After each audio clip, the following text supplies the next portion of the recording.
This is Colleen Doan, and I'm on the Fort Ticonderoga Ferry.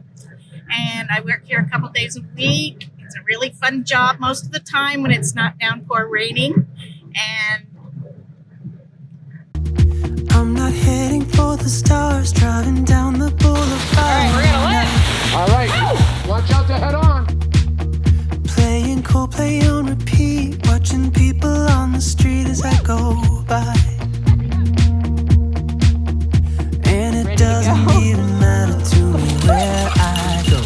I just really need to take a ride. Got my coffee cup to go, and I'm gonna hit the road tonight. Because of the cold air that emanates. Now my wheels in motion and my windows open with the wind blowing in my hair. I'm driving down the highway, gonna do this my way. I can feel it in the air.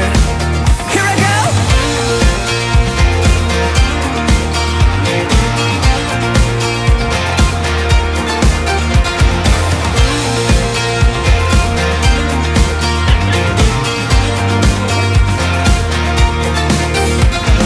Now my wheels in motion and my windows open with the wind blowing in my hair. I'm Shannon Stevens from New Hampshire. I'm driving